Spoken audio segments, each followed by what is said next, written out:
بعد فأعوذ بالله من الشيطان الرجيم بسم الله الرحمن الرحيم ولتكملوا العدة ولتكبروا الله على ما هداكم ولعلكم تشكرون صدق الله مولانا العظيم مولاي صل وسلم دائما ابدا على حبيبك خير الخلق كلهم. اللہ رب العالمین کا جتنا شکر ادا کرے کم ہے، جس پروردگار عالم نے ہمیں ماہ رمضان المبارک کی خوبصورت ساعتوں میں آج کے اس درس عرفان القرآن اور افطار پارٹی میں حاضر ہونے کی توفیق عطا فرمائے.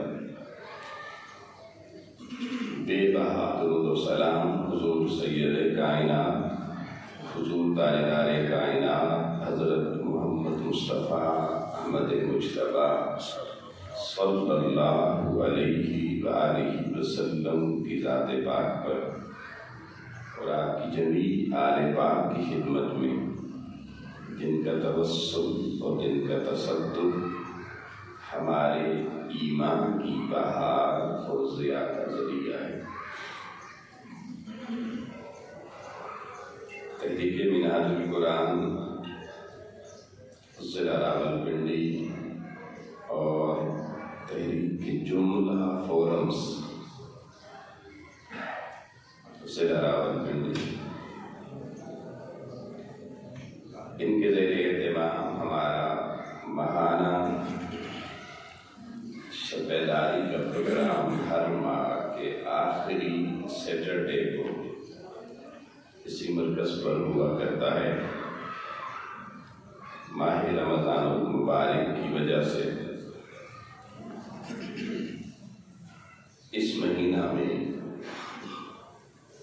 اس روٹین کے پروگرام کے متبادل اس افطار پارٹی کا ارینجمنٹ کیا گیا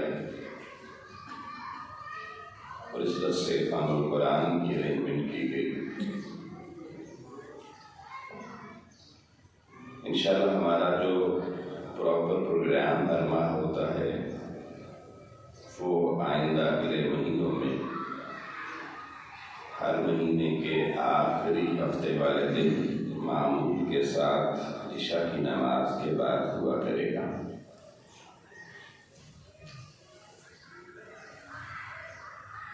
عزیزان محترم، آج کے اس درس کے حوالے سے قرآن مجید فرقان حمید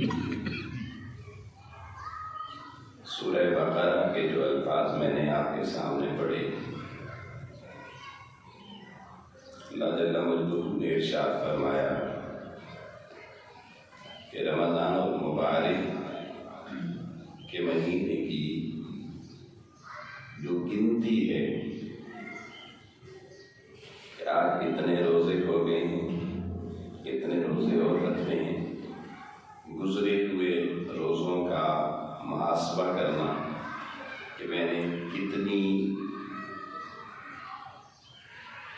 حضور یہ بارگاہ حق میں رسائی کے ساتھ، کتنی محنت کے ساتھ، کتنی کامیابی کے ساتھ یہ روزے رکھ لیے اور ان میں کیا کمیاں سرزد ہوئی ہیں، کیا کوتاہیاں مجھ سے سرزد ہوئی ہیں کہ آئندہ آنے والے جو ایام رہ گئے ہیں ان میں ان کوتاہیوں اور ان کمزوریوں کا خاتمہ کرنا ہے. تو اللہ رب العالمین نے فرمایا وَلِتُكْمِلُوا الْعِدَّةَ کہ اچھے طریقے سے ماہ رمضان کے روزوں کی گنتی شمار کر کے رکھا کرو. یعنی روزہ دار کو پتہ ہو کہ میں نے کتنا کام کر لیا ہے اور میرے حصے کا کتنا کام ابھی باقی ہے۔ جیسے کوئی مزدور مزدوری کرتا ہے تو وہ دن دیکھتا رہتا ہے کہ اتنے گھنٹے ہو گئے ہیں، اتنا گھنٹے بھی باقی ہیں۔ اب یہ لائق توجہ جملہ ہے کہ اللہ کی ذات نے جب اس سے پہلے حکم دے دیا فمن شاہد منکم الشہر فلیصم، جو اس مہینے کو پائے وہ اس کے پورے روزے رکھے، تو پھر دوبارہ یہ کہنے کی حاجت کیا تھی کہ بھئی اس کی گنتی کو شمار کرنا؟ تو گنتی شمار کرنے کا معنی یہ ہے کہ ہر روزہ صاحب ایمان بندہ پوری ذمہ داری سے رکھے، اور یہ نہ سوچے کہ میں نے پہلے ہفتے میں اچھی تراویح پڑھ لی، اب دوسرے ہفتے میں چلیں تھوڑے شارٹ کر لیتے، یا چلیں ابھی پہلا عشرہ میں نے اچھا گزار لیا ہے، سارے امور پورے کر لیے ہیں، اگلے عشرے میں تھوڑی بیچ میں چھٹی کر لیں گے، اور آخری عشرے میں تھوڑی شاپنگ وغیرہ کر لیں گے۔ جیسے ہمارے عموماً معمولات ہیں، تو اللہ پاک نے ہمیں پورا رمضان کا مہینہ ہر دن اپنے روزے پر، قیام پر اور روزے کے تقاضوں اور شرائط پر پوری طرح متوجہ رہنے اور پوری طرح اپنا تجزیہ کرنے کے لیے ارشاد فرمایا کہ وَلِتُكْمِلُوا الْعِدَّةَ، اور پھر اس کے ساتھ ایک جملہ اللہ نے اگلا جو ارشاد فرمایا، تاکہ بندہ کہیں یہ نہ سمجھ بیٹھے میں نے تو بڑا کام کر لیا ہے، اب تو میرا بڑا مقام ہو جانا چاہیے، اتنے روزے میں نے رکھ لیے، رات کو 2 گھنٹے تراویح میں کھڑا رہا، قرآن مجید میں نے بھی ماشاءاللہ مکمل کر لیا ہے، تو اس کے اندر یہ بات اس کے ذہن میں نہ پیدا ہو کہ شاید میرا کام مکمل ہو گیا ہے، میں باقیوں سے کوئی بہتر ہو گیا ہوں۔ فرمایا وَلِتُكَبِّرُوا اللَّهَ عَلَى مَا هَدَاكُمْ، فرمایا اس رب العالمین کی کبریائی اور عظمت کو مد نظر رکھنا، بڑائی اس کی بیان کرتے رہنا، اپنی بڑائی کی طرف توجہ نہ دینا کہ میرے اندر شاید کوئی ایسی چیز آ گئی ہے کہ میں باقی لوگوں سے بھی ممتاز ہو کر کوئی اچھوتا کوئی انوکھا بندہ بن گیا ہوں، نہیں، فرمایا اس بڑے رب کی کبریائی اسی کی ہے اور اسی کو جچتی ہے، تمہارا کام کبریائی نہیں، عاجزی، خشوع اور خضوع اختیار کرنا ہے، اور یہ جو اللہ نے ہدایت کی اسباب آپ کو عطا فرمائے ہیں، جن اسباب میں ایک بڑا سبب رمضان المبارک کا مہینہ اور صیام و قیام ہے، تو فرمایا اس اللہ کی اس ہدایت کی ادا کرنے پر اس کی بڑائی پر اپنی توجہ رکھتے ہوئے اس کی بزرگی کے تذکرے کرتے رہنا، اور یہ تذکرے کیسے پتہ چلیں گے کہ آپ کے صحیح معنوں میں ہو رہی ہیں؟ اس کے لیے ایک چھوٹی سی شرط بتا دی، دیکھنے کے لیے، سمجھنے کے لیے، پرکھنے کے لیے، فرمایا وَلَعَلَّكُمْ تَشْكُرُونَ، یہ جب بڑائی اللہ کی بیان ہوگی اور یہ روزوں کی کاؤنٹنگ صحیح معنوں میں ہوگی اور توجہ تمہارا فوکس اور تمہاری کنسنٹریشن اس امر روزہ پر ہوگی، تو اس کا نتیجہ یہ ہوگا کہ تمہاری طبیعت اور مزاج کے اندر کنجوسی نہیں ہوگی، بخل نہیں ہوگا، ہر لمحے اللہ کی شکر گزاری کے جذبات ہوں گے۔ اللہ کہتا ہے اس کا مقصد یہ ہے کہ تم شکر گزار بندوں میں شامل ہو جاؤ، یعنی بھوکا رہ کر یہ نہ کہے کہ شکوہ کرے کہ یا اللہ تو نے مجھے بھوکا رکھا، پیاسا رہ کر یہ نہ کہیں ذہن میں آئے اللہ تعالیٰ نے جی مجھے کس مصیبت میں ڈال دیا، کس مشکل میں ڈال دیا، کیسا موسم دے دیا مشکل قسم کا، نہیں، فرمایا روزے کی بھوک، روزے کی پیاس اور روزے میں دیگر جو جسمانی خواہشات پر مبنی ضروریات ہیں شہوانی جذبات کی صورت میں، ان سے جو طبیعت کو کنٹرول کرو گے، اس کے نتیجے میں زبان پر پھر شکوہ نہیں آئے گا، جو اس کی حقیقت کو جان لے گا اور اس کے نتائج اور ثمرات کو سمیٹنا شروع کر دے گا، لعلکم تشکرون، پھر وہ شخص اللہ کے شکر گزار بندہ نظر آئے گا، وہ شکووں والا نہیں شکر والا بن جائے گا۔ آئیے دوستان محترم، اللہ تعالیٰ نے ہمیں یہ خوبصورت نعمت زندگی کی خوبصورت بہاروں کے سفر عطا کی ہے۔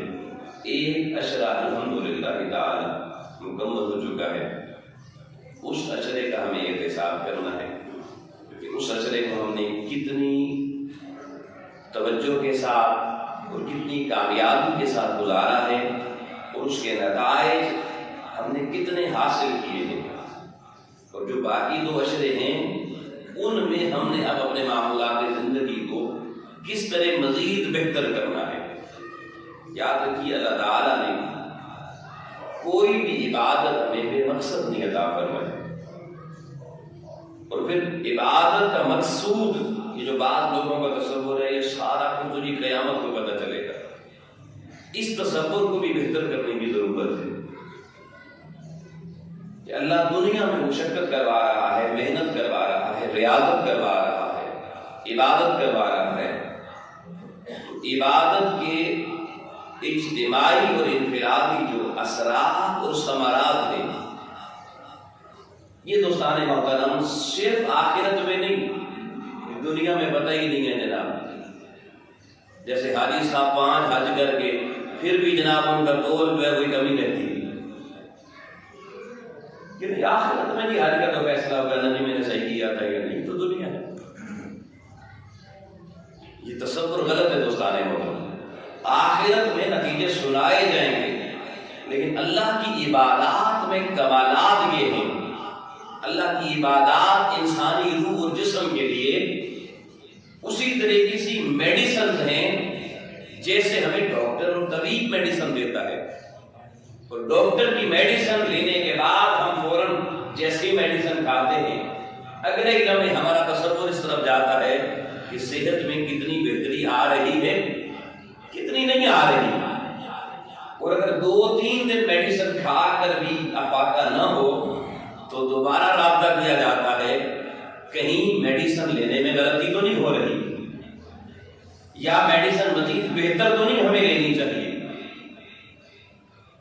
تو دوستان محترم، اللہ کریم کی جو عبادات ہیں، ہر عبادت انسان کے اوپر کوئی نہ کوئی انفرادی اور کوئی نہ کوئی اجتماعی اثر اور نتیجہ اسی دنیا میں رہتے ہوئے پیدا کرتی ہے۔ اب جیسے دیکھیے، نماز آپ روزانہ پڑھتے ہیں تو قرآن مجید نے یہ نہیں بتایا کہ نماز روز پڑھو گے قیامت والے دن بے حیائی سے بچ جاؤ گے۔ فرمایا ان الصلاۃ تنہا عن الفحشاء والمنکر، فرمایا جس دنیا میں رہتے ہوئے تم اقامت صلاۃ کا اہتمام کرو گے، اسی دنیا میں رہتے ہوئے یہ نماز تمہیں وہ روحانی اکسیر اور طاقت فراہم کرے گی کہ اس نماز کے نتیجے میں تم ہر طرح کی فحش و منکرات سے یہیں رہتے ہوئے بچ جاؤ گے۔ تو آپ دیکھیے، نماز کا فائدہ دنیا میں، اسی طریقے سے دوستان محترم روزہ عبادات کی فہرست میں ایک مشکل ترین عبادت ہے،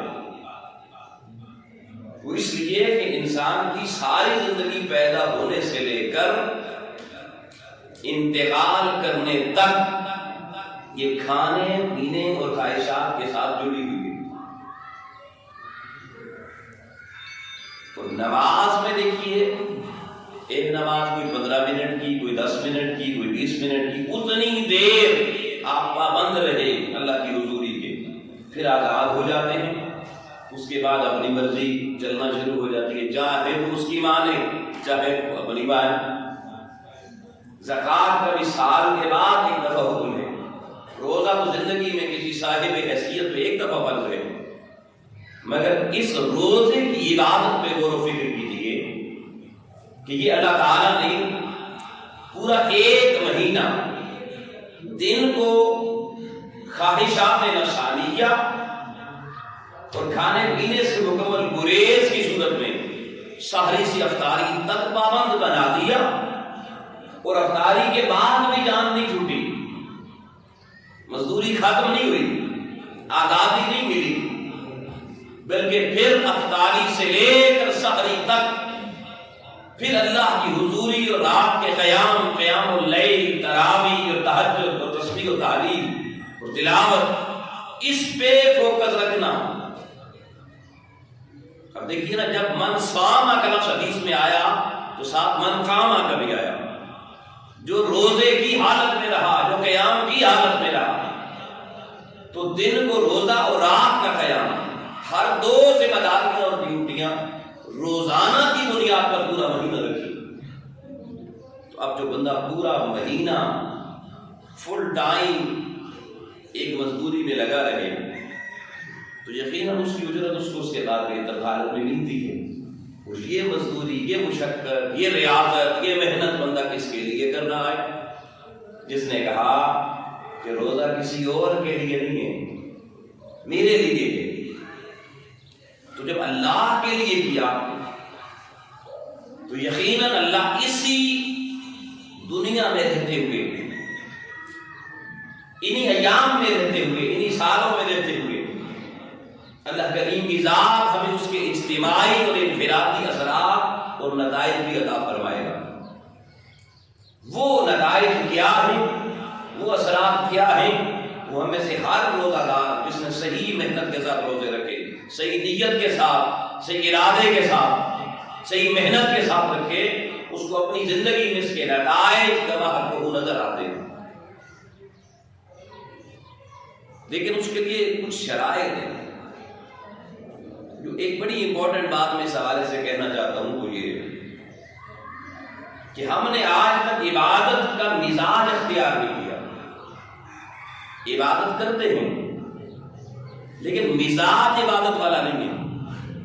آپ حیران ہوں گے، بھئی عبادت جب کرتے ہیں تو پھر مزاج کیوں نہیں ہے؟ کیا فرق ہے؟ اب یہ بات لائق توجہ ہے کہ مزاج عبادت والا کیوں نہیں ہے۔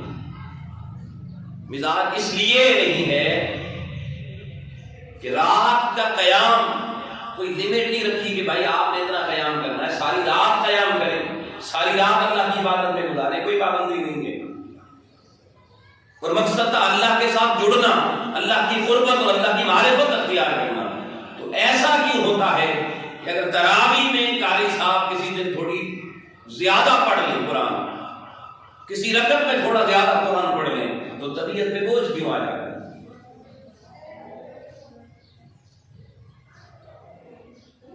طبیعت میں وہ انقباض کی کیفیات کیوں آ جاتی ہیں؟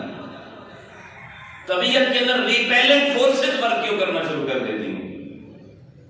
بندے کو اکتاہٹ کیوں آ جاتی ہے؟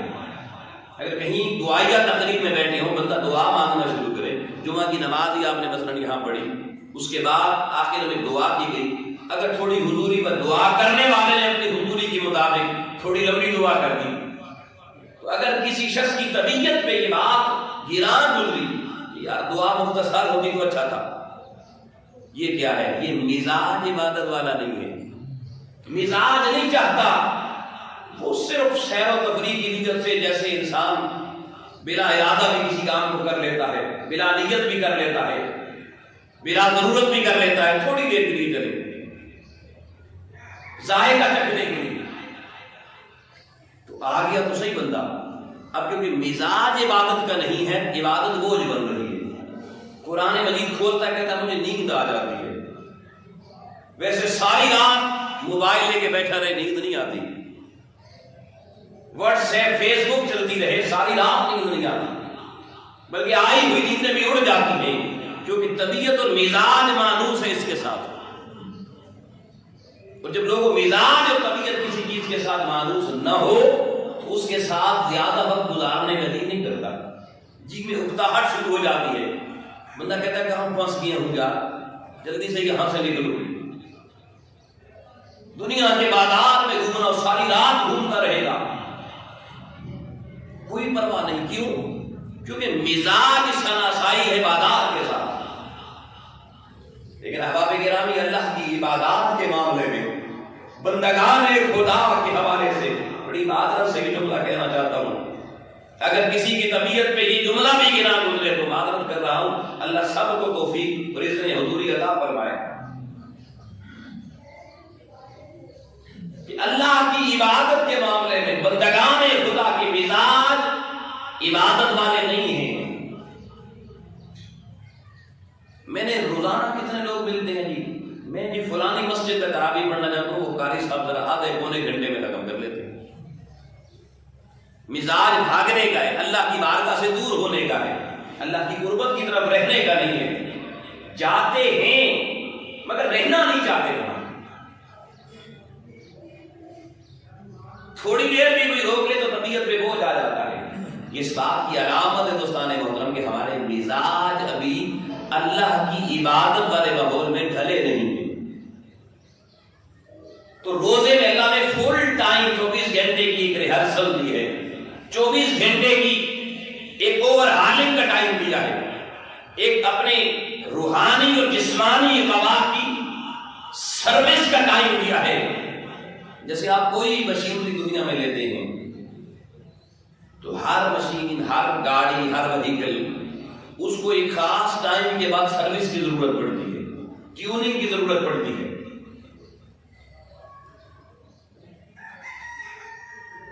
اور اگر کسی وہیکل کی آپ بر وقت ٹیوننگ اور سروس کروا لیں تو اس کا چلنا صحیح رہتا ہے, اس کی آپ کو آؤٹ پٹ صحیح ملتی رہتی ہے. لیکن اگر آپ اس کی سروس صحیح نہ کروائیں اور اس کا فیول جو اس کو چاہیے وہ پراپرلی اس کو نہ دیں تو وہ رک جائے گی, وہ خراب ہو جائے گی. عزیزان محترم, رمضان المبارک کا مہینہ اللہ پاک نے ہمیں اپنے روحانی جسمانی ہر دو وجودوں کے لیے ایک بہترین قسم کی سروس کا مہینہ عطا فرمایا ہے. اور آپ کو پتا ہے جب سروس کے لیے گاڑی جاتی ہے تو جب تک سروس پوری نہ ہو جائے وہ کاریگر کے ہاتھوں میں رہتی ہے, اس ماحول میں رہتی ہے, اس کی ورک شاپ میں رہتی ہے. آپ کاریگر کو دکھا کے اپنی گاڑی گئے بھائی سروس کرنی ہے اور واپس گھر لے آئے, اگلے دن پھر جا کر کے لیے زیارت کریں ذرا جی, مگر اس ماحول کے ساتھ اس کو شناسا نہ کریں, اس ماحول میں اس گاڑی کا رہنا پسند نہ کریں تو بتائیں اس کی سروس ہو جائے گی, آؤٹ پٹ ملے گی آپ کو بہتر؟ کبھی بھی نہیں ملے گی. آپ کہیں جی میں تو روز سروس اور ٹیوننگ والے کے پاس جاتا ہوں, روز اس سے ہو کے آتا ہوں, سلام دعا کر کے آتا ہوں. تو بھائی جان آپ کے دعا سلام کرنے سے اس گاڑی کی ٹیوننگ نہیں ہوگی, سروس نہیں ہوگی. سروس کے لیے آپ کو پراپر اس کاریگر کے حوالے کرنا ہوگا. آپ دوستان اللہ جل وجہہ نے اہل ایمان کو بڑی محبت کے ساتھ, بڑے پیار کے ساتھ, بڑے اسلوب کے ساتھ بلایا, کہا یا ایھا الذین آمنوا کتب علیکم الصیام, اے ایمان والو تم پر اللہ نے روزہ فرض کر دیا ہے تمہاری اس وجود ظاہری و باطنی کی سروس کے لیے, ٹیوننگ کے لیے. اللہ نے ایک مہینہ تم سے تقاضا کیا ہے کہ تم میری بارگاہ میں آ جاؤ, دنیا سے تعلق توڑ دو, کم کر دو, محدود کر دو, میری بارگاہ میں اور میری حضوری میں زیادہ رہنے کی پریکٹس کرو. لیکن آپ نے کہ بلایا بھی کس انداز سے, نماز کا حکم اللہ نے دیا, زکوٰۃ کا بھی دیا, حج کا بھی دیا, مگر وہاں سیدھا سیدھا حکم دیا یہ کرو. مگر کیونکہ یہ مشکل کام تھا, بڑا کام تھا, ایک مہینے کی مشقت تھی اور مکمل سروس کروانی تھی کیونکہ ایک مہینے تک رہ کر اس کی حضوری میں. اس نے کہا یا ایھا الذین آمنوا, پہلے کا ایمان والا, پھر کا کتب علیکم الصیام, روزہ رکھا. بڑا خاص نقطہ یہ ہے, اس نے یہ نہیں کہا روزہ رکھو ایمان والے بن جاؤ. حالانکہ روزے سے ایمان نہیں ملتا, نہیں ایمان نے مضبوط ہونا ہے. مگر آؤ لوگوں, اللہ نے اپنے بندگان خدا کو اپنی بارگاہ کی طرف ماؤلڈ کرنے کے لیے, طبیعت اور مزاج کو اپنی بارگاہ سے شناسا کرنے کے لیے کیا خوبصورت انداز اختیار کیا ہے. فرمایا یا ایھا الذین آمنوا کتب علیکم الصیام, فرمایا میں تمہیں ایمان والا پہلے کہہ رہا ہوں اور تمہیں روزے کی طرف بعد میں بلا رہا ہوں تاکہ تمہیں پتہ چل جائے اگر ہم اللہ کی بارگاہ کی طرف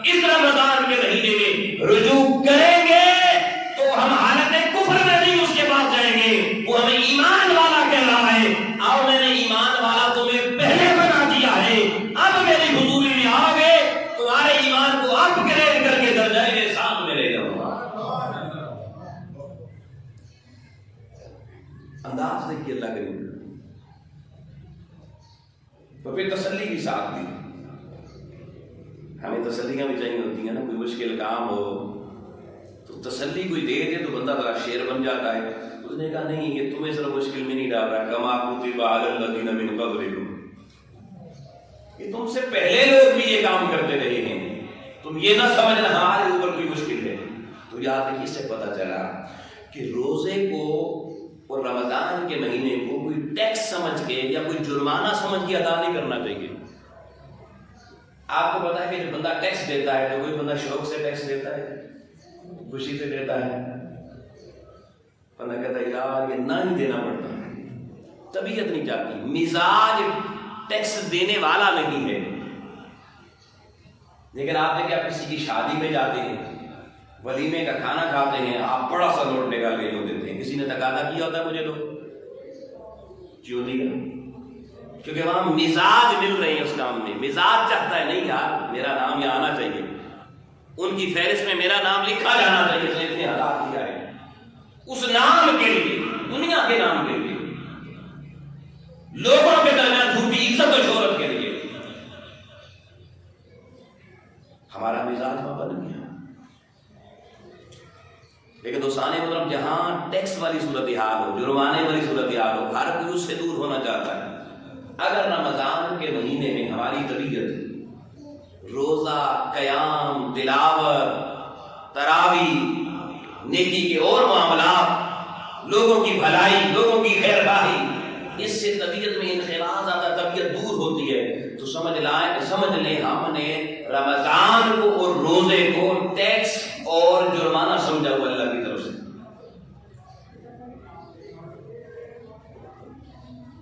تو ٹیکس اور جرمانے والوں سے تعلق نہیں بنایا جاتا, ان سے بھاگا جاتا ہے.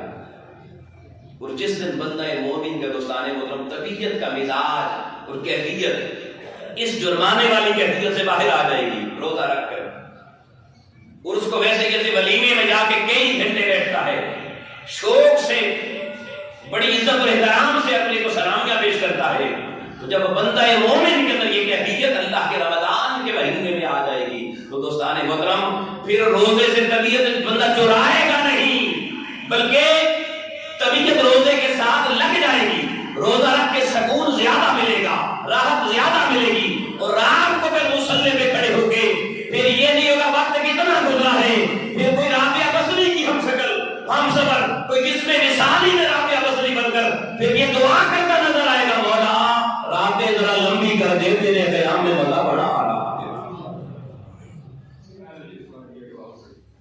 پھر راتیں تنگ نظر آئیں گی, چھوٹی نظر آئیں گی, طبیعت کی ظرافت انسان کو چاہے کہ ذرا اور اللہ کی بارگاہ میں رہے. اب دوستان محترم یاد رکھیے, یہ تو ہم تو اللہ نے ہمیں ایمان والا کہہ کے ہمیں روزے کا حکم دیا.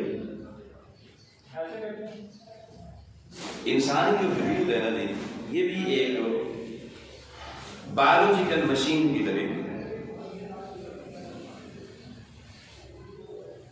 اور اس بایولوجیکل مشین کو اگر آپ دیکھیں تو اس کا جو سسٹم چلتا ہے دو طرح کے خون کے دورانیے سے چلتا ہے. ایک کو کہتے ہیں سسٹولک بلڈ پریشر, ڈاکٹر صاحب بیٹھے ہیں, اور ایک کو کہتے ہیں جی ڈائسٹولک بلڈ پریشر. یہ دو طرح کا فشار خون جسم میں ہو, ایک جسم میں خون پہنچانا, پھر خون واپس رسیو کرنا, تو جسم معتدل توازن کے ساتھ رہتا ہے, باڈی ایکولیبریم صحیح رہتا ہے, نظام آگے بڑھتا رہتا ہے. لیکن ان میں سے اگر کسی ایک بھی بلڈ پریشر میں سسٹولک یا ڈائسٹولک یا دونوں میں اگر کمی آ جائے یا بڑھ جائے پریشر ان کا, ہر دو صورتوں میں پورے وجود کا نظام خطرے سے دوچار ہو جاتا ہے.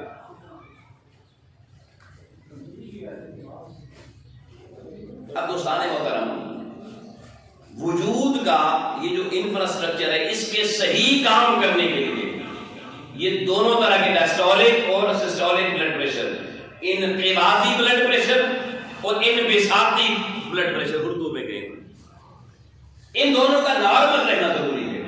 اب ہمارے 11 مہینے کے جو معمولات ہوتے ہیں اس میں ہم اتنی احتیاط نہیں کر سکتے جتنی ہماری ضرورت ہوتی ہے. کھانے پینے اور شہوانی معاملات میں اس کا نتیجہ کیا نکلتا ہے کہ ہمارے جسم کے اندر کھانے پینے کی بسیار خوری کی کثرت کی وجہ سے اور شہوانی جذبات کی یوٹیلائزیشن کی کثرت کی وجہ سے ہمارے اس فشار خون میں کئی طرح کی تبدیلیاں آ جاتی ہیں، کمیاں یا بیشیاں آ جاتی ہیں، جس کے نتیجے میں ہم جسمانی عارضوں، دل کے مختلف طرح کے امراض کا شکار ہو جاتے ہیں، کیلسٹرول لیول ہمارا باڈی کا ڈسٹرب ہو جاتا ہے۔ تو اللہ تعالیٰ نے ہمیں سال میں 1 مہینہ ایسا دیا کہ جو بندہ رمضان کا مہینہ صحیح معنوں میں فاقے کو فاقہ سمجھ کے روزہ رکھے، یہ نہیں کہ دوپہر کے کھانے کا ایک سیکشن سحری میں اضافی طور پہ پورا کر لیا اور دوسرا سیکشن افطاری میں اضافی طور پہ پورا کر لیا اور فاقے کا احساس بھی نہ ہوا اور رمضان گزر گیا۔ روزہ رکھ کے محسوس ہو میں فاقہ کر رہا ہوں، پتا چلے میں فاقے کی حالت میں ہوں۔ اگر اس انداز سے رمضان گزارا جائے تو عزیزان محترم، یہ جو ہمارے وجود میں سائنٹسٹ کہتے ہیں سسٹولک اور ڈائسٹولک بلڈ پریشر کا جو فرق ہے، اس 1 مہینے کی صحیح ریاضت کے ساتھ اور محنت کے ساتھ روزہ رکھنے کی وجہ سے یہ بلڈ پریشر انسان کے نارمل ہو جاتے ہیں۔ ان کے نارمل ہونے سے وجود کا نظام نارمل ہو جاتا ہے اور خونی شریانوں میں جو بہت سے فاسد مادے جمع ہوتے ہیں، کیلسٹرول کی صورت میں، دیگر فاسد مادوں کی صورت میں، یہ بھی تحقیق سامنے آ چکی ہے کہ اگر کسی بندے کی شریانوں میں خون کے بہاؤ میں مسئلہ ہو، کیونکہ خون میں بہت سے مادے ایسے ہوتے ہیں جن کا دوران خون کے درمیان باڈی کے اندر تحلیل ہونا ضروری ہوتا ہے، ڈیکمپوز ہونا ضروری ہوتا ہے۔ اب اگر ڈیکمپوز نہ ہو تو وہ جم جاتے ہیں خون کی نالیوں میں، رکاوٹ بن جاتے ہیں، پھر بندے کو ہارٹ اٹیک ہوتا ہے، پھر اس کو باڈی کے کئی عارضے لاحق ہوتے ہیں۔ مگر دوستان محترم، اگر کسی شخص کی شریانوں میں خون کے مادوں کی تحلیل کا مسئلہ بھی ہو، اس پہ میڈیکل سائنس متفقہ فیصلہ دے چکی ہے، اگر وہ شخص 1 مہینہ باضابطہ طور پر 1 مہینہ لگاتار روزے رکھ لے، 1 مہینہ روزے رکھنے کے نتیجے میں وہ سارے مادے جو باڈی میں ڈیکمپوز نہیں ہو رہے ہوتے، اللہ کی اس روزے کی طاقت سے وہ سارے مادے تحلیل ہو جاتے ہیں اور شریانوں کا نظام نارمل ہو جاتا ہے۔ انسان کو خوبصورت سے دیا اور میں حیران ہوا، سقراط بہت بڑا فلسفی گزرا، اس کی فلسفی کی بڑی بڑی تحقیقات آج بھی دنیا ان کو مانتی ہے، اور یہ حضرت عیسیٰ علیہ السلام سے کئی 100 سال پہلے سقراط گزرا۔ اس دور میں وہ روزے کی طبی حیثیت پہ کتاب لکھتا ہے اور اس کا اپنا معمول یہ ہوتا ہے سقراط کا کہ سقراط نے جب بھی کوئی بڑی تحقیق کرنی ہوتی، کوئی غور و فکر کرنا ہوتا، تو اس کا طریقہ اور معمول یہ تھا، وہ پہلے 10 دن لگاتار روزہ رکھتا تھا۔ سقراط نان مسلم 10 دن روزہ رکھنے کے بعد 11ویں دن وہ اپنی اس غور و خوض کی دنیا میں جاتا اور پھر وہ اپنی طبی تحقیق کے حوالے سے، روزے کے حوالے سے بڑی خاص بات کہتا ہے۔ وہ کہتا ہے، سقراط کہتا ہے کہ ہر بندے کے اندر ایک ڈاکٹر بیٹھا ہوا ہے، اس کی باڈی کے اندر ایک ڈاکٹر ہے جو اسے بیماریوں سے بچاتا ہے۔ وہ کہتا ہے جی اس اندر کے ڈاکٹر کا نام امیونل فورس ہے، قوت مدافعت ہے۔ ہمیں معلوم بھی نہیں ہوتا ہماری قوت مدافعت آنے والی بیماریوں سے لڑ رہی ہوتی ہے، ان کو بھگا رہی ہوتی ہے۔ اگر دوستان محترم، سقراط کہتا ہے کہ وہ جو اندر کا ڈاکٹر ہے اس کو ہمارے تعاون کی ضرورت ہوتی ہے، اگر ہم اس سے تعاون کریں تو وہ ڈاکٹر ہمیں بڑی بڑی بیماریوں سے بچا لیتا ہے۔ کسی نے پوچھا سقراط یہ بتاؤ اس ڈاکٹر سے تعاون کیسے کیا جا سکتا ہے؟ تو سقراط کہتا ہے اندر کے اس ڈاکٹر سے تعاون کرنے کا سب سے بہتر ذریعہ روزہ رکھنا ہے۔ کیوں؟ اس کی وجہ بتاتا ہے، جب بندہ روزہ رکھتا ہے تو روزہ رکھ کے معدے کو ریسٹ مل جاتی ہے۔ 10% بلڈ جو ہماری باڈی میں بلڈ ہے، یہ 10% یہ معدے میں یوز ہوتا ہے، معدے کی ورکنگ کے لیے، کھانے کو ہضم کرنے کے لیے۔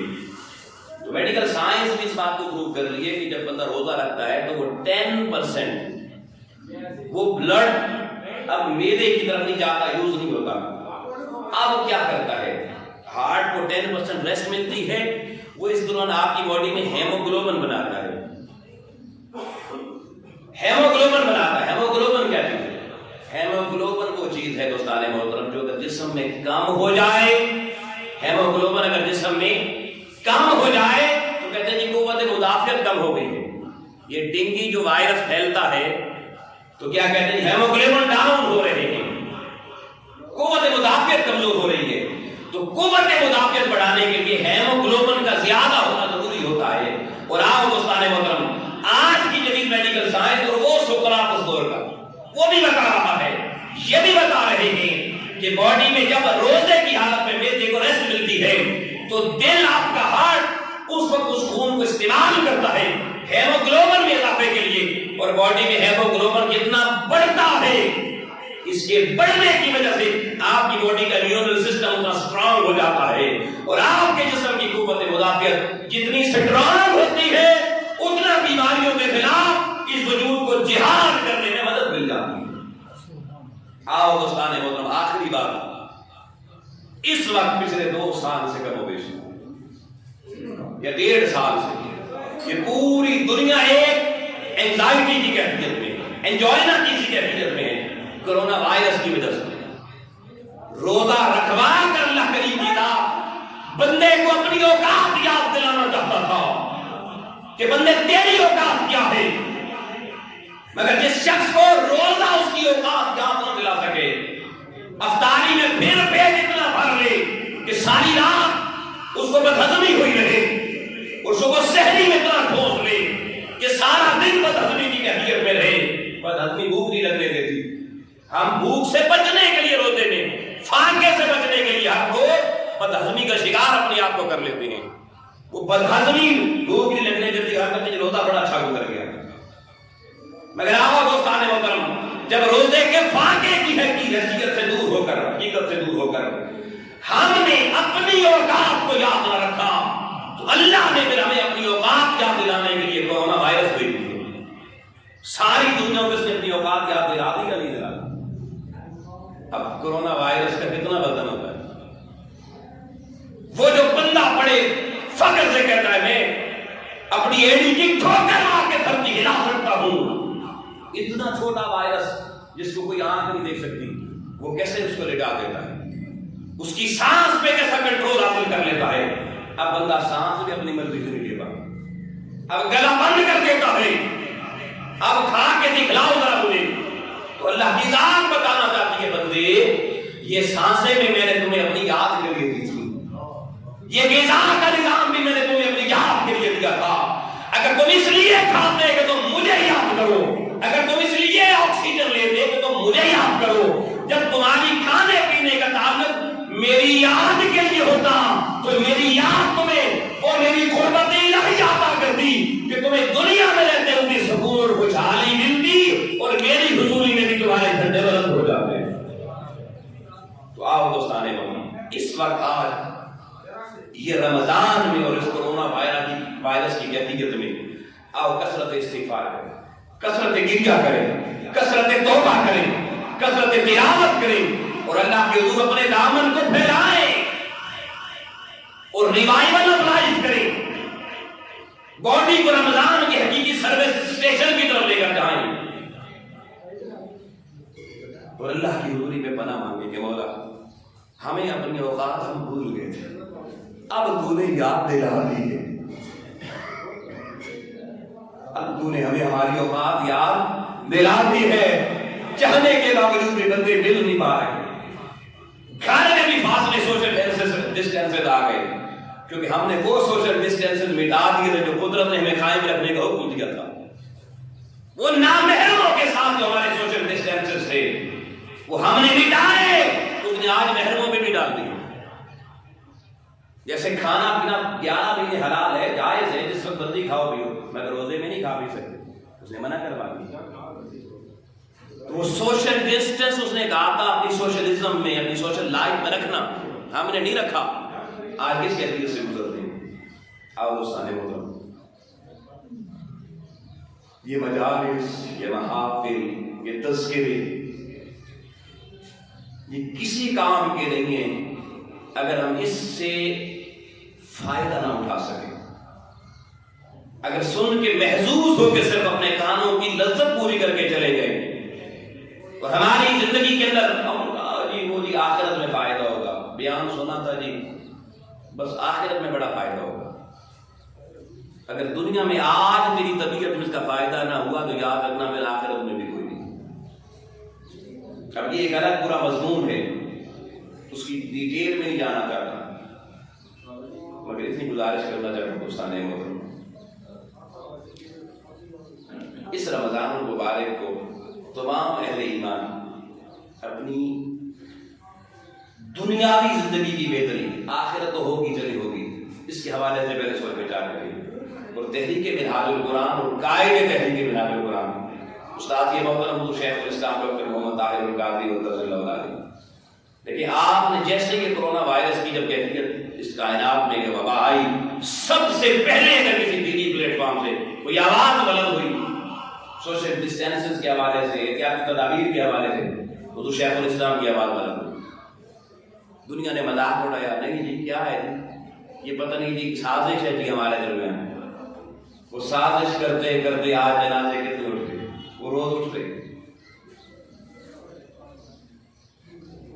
میرا حضور شیخ الاسلام کی اس اسٹیشن اور پلیٹ فارم پر ایگزسٹ کرنے والے جو ورکرز ہیں، رفقا ہیں، ان کو تو کم سے کم یار باقی لوگوں کے لیے مثال کرنا چاہیے۔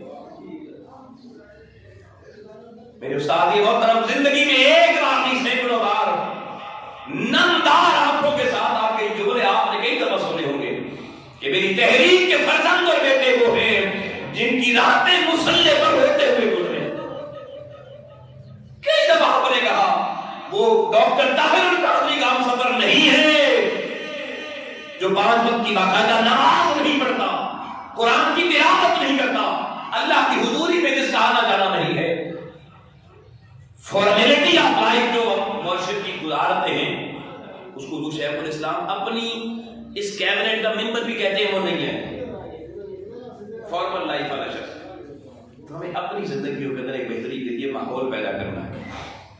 اور پھر دوستان محترم اس وقت جو پاکستان کی صورتحال، ریاست پاکستان کی آپ کے سامنے ہے، اہلیان منہاج القرآن آپ کی ذمہ داری بڑھ چکی ہے۔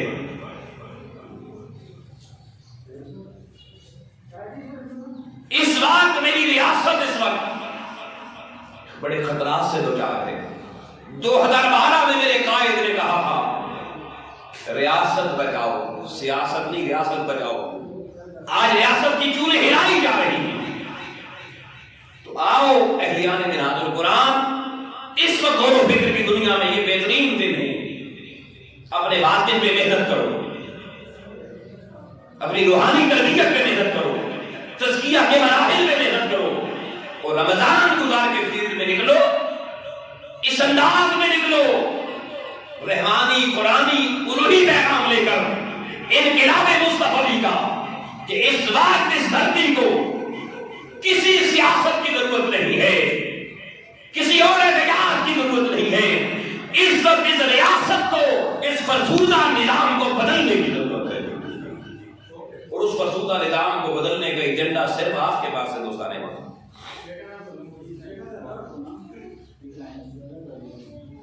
آئیے اللہ کی بارگاہ میں دعا کرتے ہیں، مالک و مولا ہمیں اس نظام جس نے ہمارے مزاج کو تیری عبادت سے بھی شناسا نہ ہونے دیا، اس ماحول جس نے ہماری طبیعتوں کو بھی تیری طرف راغب پرماننٹلی نہ ہونے دیا، مولا ہمیں اس ماحول اور اس نظام کو بدلنے کے لیے، اور صرف زبانی کلامی بدلنے کے لیے نہیں، پریکٹیکلی عملی انسان بن کر اس کی جدوجہد کرنے، لوگوں تک اس پیغام کو پہنچانے، اور جامع ریاست میں ایک بہتر مستقبل یہ انقلاب کی سمت گامزن ہونے کے لیے اللہ ہمیں محنت کرنے کی توفیق عطا فرما۔ باقی دعوانا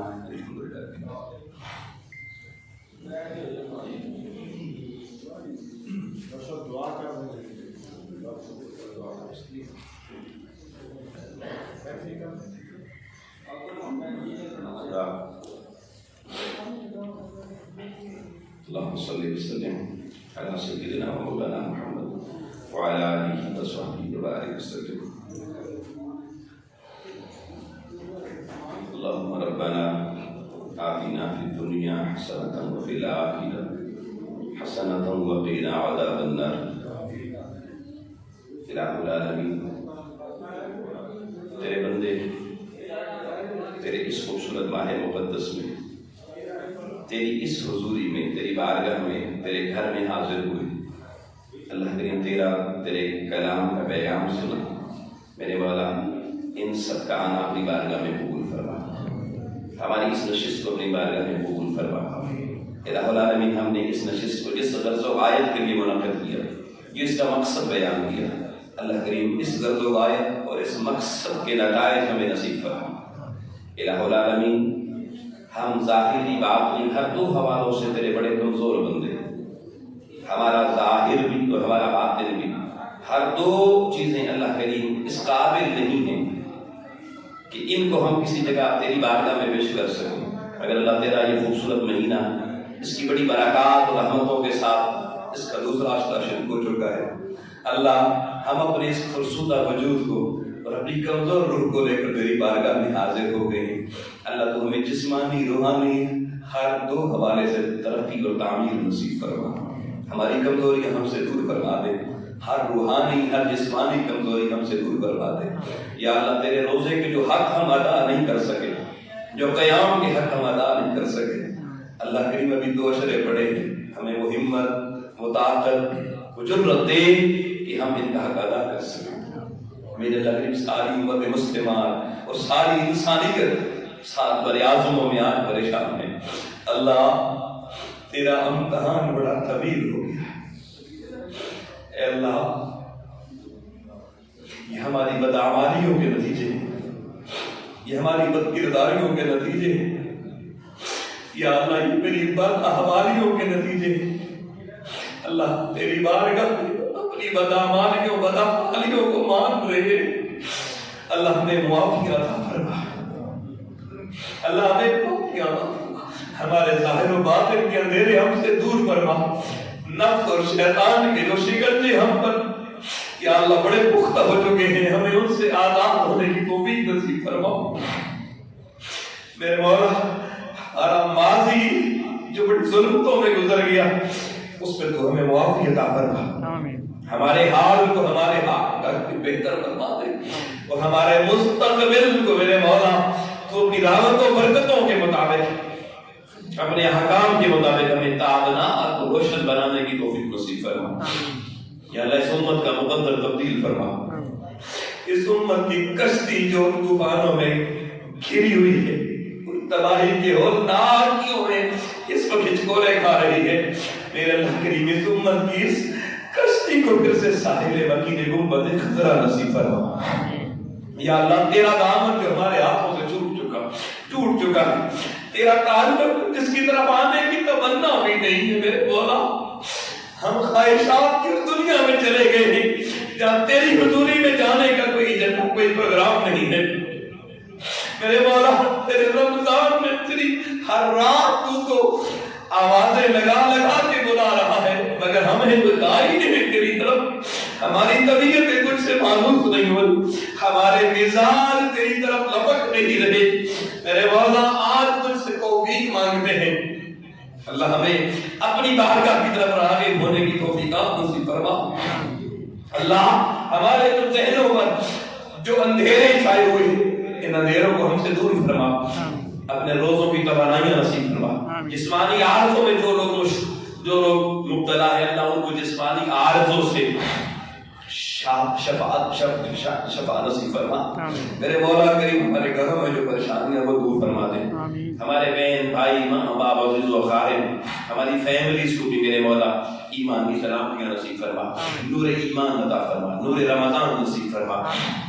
میرے مولا تحریک منہاج القرآن جس کا خواب مصطفی انقلاب ہے، مگر اس خواب کو شرمندہ تعبیر کرنے کے لیے جن پروانوں کی ضرورت ہے، جن دیوانوں کی ضرورت ہے، ہماری اس دیوانگی میں جو کمی ہے میرے مولا، رمضان کا صدقہ، افطاری کی قبولیت کے لمحوں کا صدقہ ہمیں یہ کمیاں دور کرنے کی توفیق نصیب فرما. حضور قائد محترم کو میرے مولا صحت نصیب فرما. آپ کے اوپر جو بڑھاپا جو ضعف اور کمزوری ہے اللہ کریم ہماری صحت ہمارے قائد کو لگا دے. ہمارے قائد کو صحت کاملہ نصیب فرما. آپ کی زندگی میں ظاہری آنکھوں سے مستقبل انقلاب کی صورت جو ہوتا آپ کو دیکھنا نصیب فرما. اس میری دھرتی کا مقدر تبدیل فرما دے.